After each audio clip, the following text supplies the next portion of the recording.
Hey everyone, good morning. Dennis Caye here with Belize Islands Real Estate. Hope you all are doing well today. Hey, listen, just a little bit of an update and my thoughts regarding Hurricane Lisa that is supposed to be impacting Belize today. I'm thinking of all of my dear friends and everyone who is going to be impacted by this tropical storm.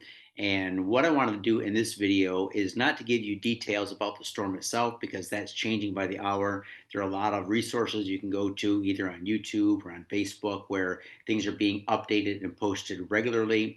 But I just want to give you a little bit of an overall view of how hurricanes have impacted Belize in the past, what you can do to protect yourself, and some of the things you might think about as far as where to buy and invest, how to buy and invest, and ultimately how to minimize any damage that could be done to your property, or even minimize the risk of something happening to you and your family as well, especially if you're living in Belize full time or part of the time, and maybe part of that time of the year is when Belize is most likely to get a tropical storm or hurricane. So let me just mention a couple of things. First of all, is that when you look at the typical hurricane season for anywhere in the Caribbean or Florida or Texas, usually, and of course this can vary depending on the year, usually that season starts in June and goes through about mid-November. Now, most hurricanes that come across the Caribbean Sea, actually come across the ocean, start to enter the Caribbean Sea. Most of those will naturally have this upward swing. That's why you see earlier in the year, June, July, August, sometimes beginning in September, you find the islands of like Haiti and Cuba, the Cayman Islands in the southern United States, states like Florida and Texas, they tend to get in that path of the hurricane a lot more. So they have a higher chance of being struck by a hurricane than, for example, the lower part of the Caribbean. You're dealing with areas like lower Honduras, Venezuela, Belize, the Yucatan part of Mexico, and that's because usually those types of hurricanes that hit Belize don't normally form until at least September going into October. Here we're seeing November 1st, 2nd today. And the reason that is there's a lot of things that go into this, but you can track this. So if you go into hurricane trackers, look at the history of hurricanes over the past 25, 50 years, you see that if Belize is going to be hit by a hurricane most of the time, not all the time, most of the time, it's in this very narrow window, September, October, beginning of November. Now, what makes Belize, and especially the island of Ambergris Caye, very unique among Caribbean islands is that you do have the Belize mainland component, right? So, for example, if you have a home or if you're living on Ambergris Caye or Caye, you can look out in the Caribbean. Figuratively speaking, obviously you turn on the news, you turn on the weather channels, and you can see if a hurricane is starting to come your way well before it's going to strike the island. Usually, at least 5 to 7 days, you have this heads up like, hey, something's out there, it's forming, it's getting organized. You need to make a decision if you're going to stay or if you're going to leave. Now, in the 11 years that Steph and I lived on island full time, this is the island of Ambergris Caye, there were only two times in 11 years where we felt it was advisable to leave the island and go to the mainland. Now, fortunately, in both cases, the hurricane damage wasn't that big. It was a very small hurricane. I think it was a Cat 1 that hit, and it didn't even hit the island. It hit north of the island. One hit north, one hit south. But the island had some damage, but it was mainly cosmetic. It mainly just, it got trashed up a bit. Some of the piers along the East Coast got damaged. And I'll go into that a little bit more in a minute. But what we did is we simply got off the island 2 or 3 days before there was really any threat. And we went up to the Caye district, up into the hills. We rented a beautiful little cabin at Windy Hill. Ironically, the name of the resort is Windy Hill. And yeah, we watched the hurricane on the news, passed by through, had some very minor winds in Cayo. The next day, got on the van, went back to Belize City, flew back home. So it was no problem. But one of the lessons that we learned going through that experience is that we started to watch hurricanes And if a hurricane is coming into the Caribbean area, for example, let's say it's making a beeline for, the Cayman Islands or, Puerto Rico, there are only so many ways to get off those islands and back to a mainland component like the United States. There's only so many international flights, Delta, American Airlines. And once those are booked and get out of the path of the hurricane, they're not coming back to pick anybody up. They're not coming back to do any sort of mass evacuations. On the island of Ambergris Caye, you have Tropic Air, you have Maya Island Air, you have all of the water taxis, and anybody who wants to get off the island, especially if they don't wait to the last minute, if they think, you know what, okay, I'm going to get off the island. I don't need to wait to the last minute. Then, those planes run, just as fast as they can be. Sometimes they throw their entire fleet at the island. So all of the planes that Tropic and Maya Air has, they will all do these shuttle services, and they will get anybody who wants to get off to the mainland. And when you're on the mainland, there's a lot of areas you can go to for safety. Local Belizeans tend to go to their families' homes. Many of them have family and friends in different parts of Belize. I like the Caye district. The reason I like the Caye district is, let's say there was some sort of major storm, and once in a great while, Belize will get hit by a major storm, a Cat 3 or Cat 4.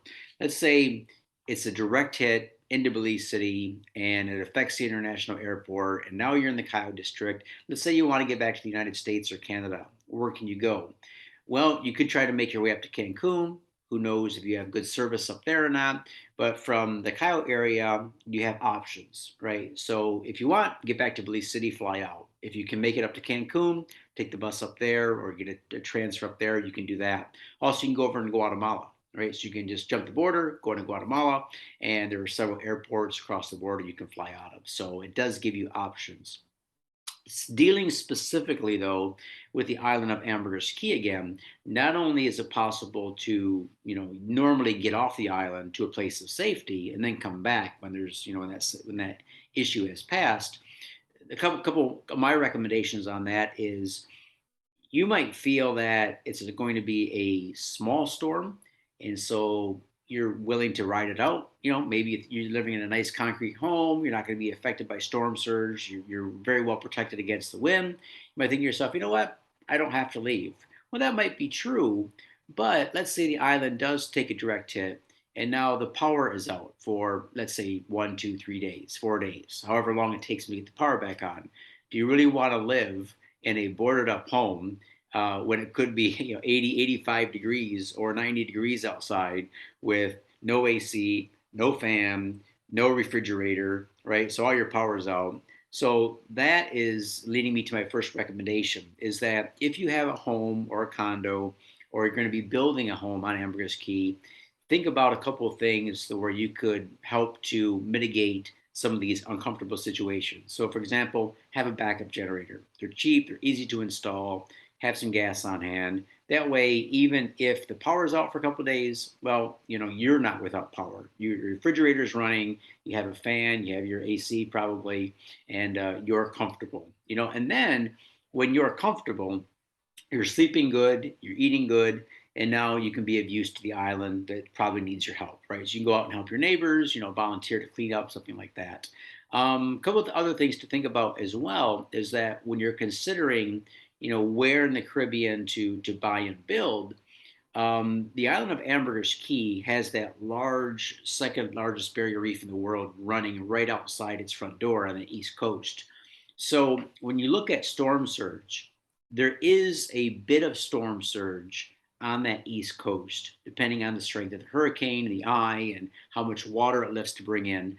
But normally, the waves that are hitting the eastern shores of the island are extremely small compared to the waves that are hitting the reef. So the reef is taking the brunt of that. It's like this big couple 100-foot wall where the storms are just coming in, the waves are coming in, and it hits that wall, and it hits that wall, and what makes it over the top of the wall eventually lands on the east coast, the coastline of eastern Ambergris Caye. But those waves are not significant. For example, If you take that same type of hurricane and you hit the coast of Florida, where you have deep water, no reef, you have deep water coming up to the shore, you can get some massive storm surge, right? The water surrounding Ambergris Caye, they're not that deep. It's hard to get a lot of storm surge on the island. It's not to say the water doesn't rise, because of course it does. That's why you see in different developments. So, for example, if you go to places like, let's say, Mar Laguna, where you have villas built around the lagoon. Those villas were built at or above, or I should say not at, but above the highest recorded storm surge. Same thing in Mahogany Bay Village. If you go to Mahogany Bay Village right now, you're going to see all of the homes that have been built so far are elevated a certain amount. That just wasn't guesswork. Those were elevated so that they would be above any potential storm surge that could happen in that area. There's a couple of things to think about as well. So you're basically protected from major storm surge on Ambergris Caye. Now, what we did see in the last couple of hurricanes is a lot of the eastern side piers and docks were damaged. That's going to be typical. The energy that is coming up through hitting the bottom of those planks is pretty forceful, especially over a period of hours. So what a lot of the pier owners would do, or businesses would do, is to go out to the piers. In fact, if you're on island right now, you might have seen them doing this, is they'll remove every other slat or every third slat to allow the wave action to kind of come through to kind of minimize the damage to the piers. But I imagine that over the next day or two, the island's going to look pretty messy. You're probably going to have a lot of debris. You're going to have some poorly built structures fall. And oops, hang on a second. Got to check on this. All right, I'll respond to that right after the video. Calls coming in from Belize. So, yeah, so you got to keep that in mind too. Now, as far as this impacting how you build and where you build. So, a lot of my clients are asking, should I build out of wood? Should I build out of concrete? I'm a fan of concrete in general because of its wearability, because of its, overall solidness when it comes to being able to handle the storm. I like a concrete structure with a concrete poured roof. But that being said, you notice that a lot of the homes that have been built recently on Ambergris Caye, even in major multi-million dollar developments like the Hilton Curio Collection Hotel, built entirely out of wood. Exton built entirely out of wood. And they designed those to handle very, very strong, even hurricane strong winds. So they've worked with architects, they've seen how to minimize damage even to wood structures in hurricanes. Now, regarding that, you got to protect yourself on a couple of different things here. So mainly is your roof. You got to think about that, have the proper tie downs, the strength of the roof. Also, you need to protect the house against flying debris. All right. So a lot of these places now, they say, clean up your yards, cut down anything that looks like it's weak. You got dead standing trees, or get the coconuts off the trees, things like that. So there is going to be things flying around, and that leads me to the point where, do you put hurricane shutters on your house, or you do have a supply of plywood ready to go that you can easily put up? And there's a lot of different techniques now that people are using, especially when a major storm is coming. So for example, you have the roll down metal. Sometimes they can be automatic. We just click a button, these panels come down, these metal panels, they seal up the house really nice. Sometimes they have these tarps, so you sort of have these pre-installed studs where if a hurricane is coming or storm's coming, even if maybe you're leaving for the season, you put these tarps up over the windows, you get some wing nuts, in a matter of 15, 20 minutes, your whole house is secure. Of course, you have the old tried and true method, plywood. But regarding that, you need to have your plywood on hand, because if a hurricane is coming, the island's going to sell out a plywood like that, right? Because everyone's going to want some. So let's say you have a home, buy however many sheets of plywood you need, put them in a safe area where they're not going to rot, and then you have your plywood for boarding up. Always, of course, have food and water on hand, backup supplies, medical supplies, all that basic stuff that you should have anyway, no matter if it's a hurricane or in the world we're living in today, there could be any number of things that could and may well go wrong, depending on where we're living. So it's always important to have a go bag ready, to have some water on hand, have some food on hand, and not only for you, but also for you to be able to take care of others. Because, if you're in a good, safe situation, once a storm like this does pass through the area, if you're healthy and safe and your family's good, well, then you can, put on the hard hat and go out and start to help your neighbors get cleaned up.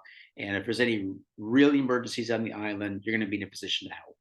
All right, so I hope this was helpful. Like I said, stay tuned. Steph and I are really keeping in touch with all of our friends in Belize, and we're thinking about all you guys. Especially, it looks like those of you living down around the Hopkins area, so Belize City and South, you're going to take the eye of the hurricane. For those of you in San Pedro, though, I've seen this before. It doesn't look like this is going to happen, but sometimes these can take a dog-leg turn. Seen it happen where we thought we were going to get hit, completely missed us. Didn't look like it was going to get us. Took a dip down and got pretty close. So take these things seriously.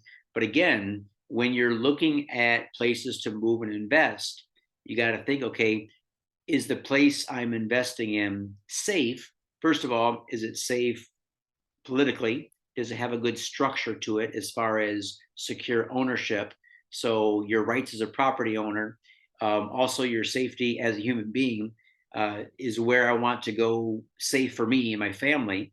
Places like Ambergris Caye, absolutely. So it's got good property ownership, good safety track record for expats and foreigners moving in, for locals themselves, of course.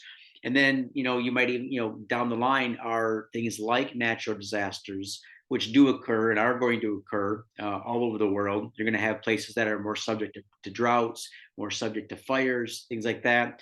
Ambergris Caye, we do have this issue of hurricanes once in a while. Look at the history. It's not very often, but when something does come, at least we get a heads up notice. All right, we see it coming. We can take action, make sure we're safe.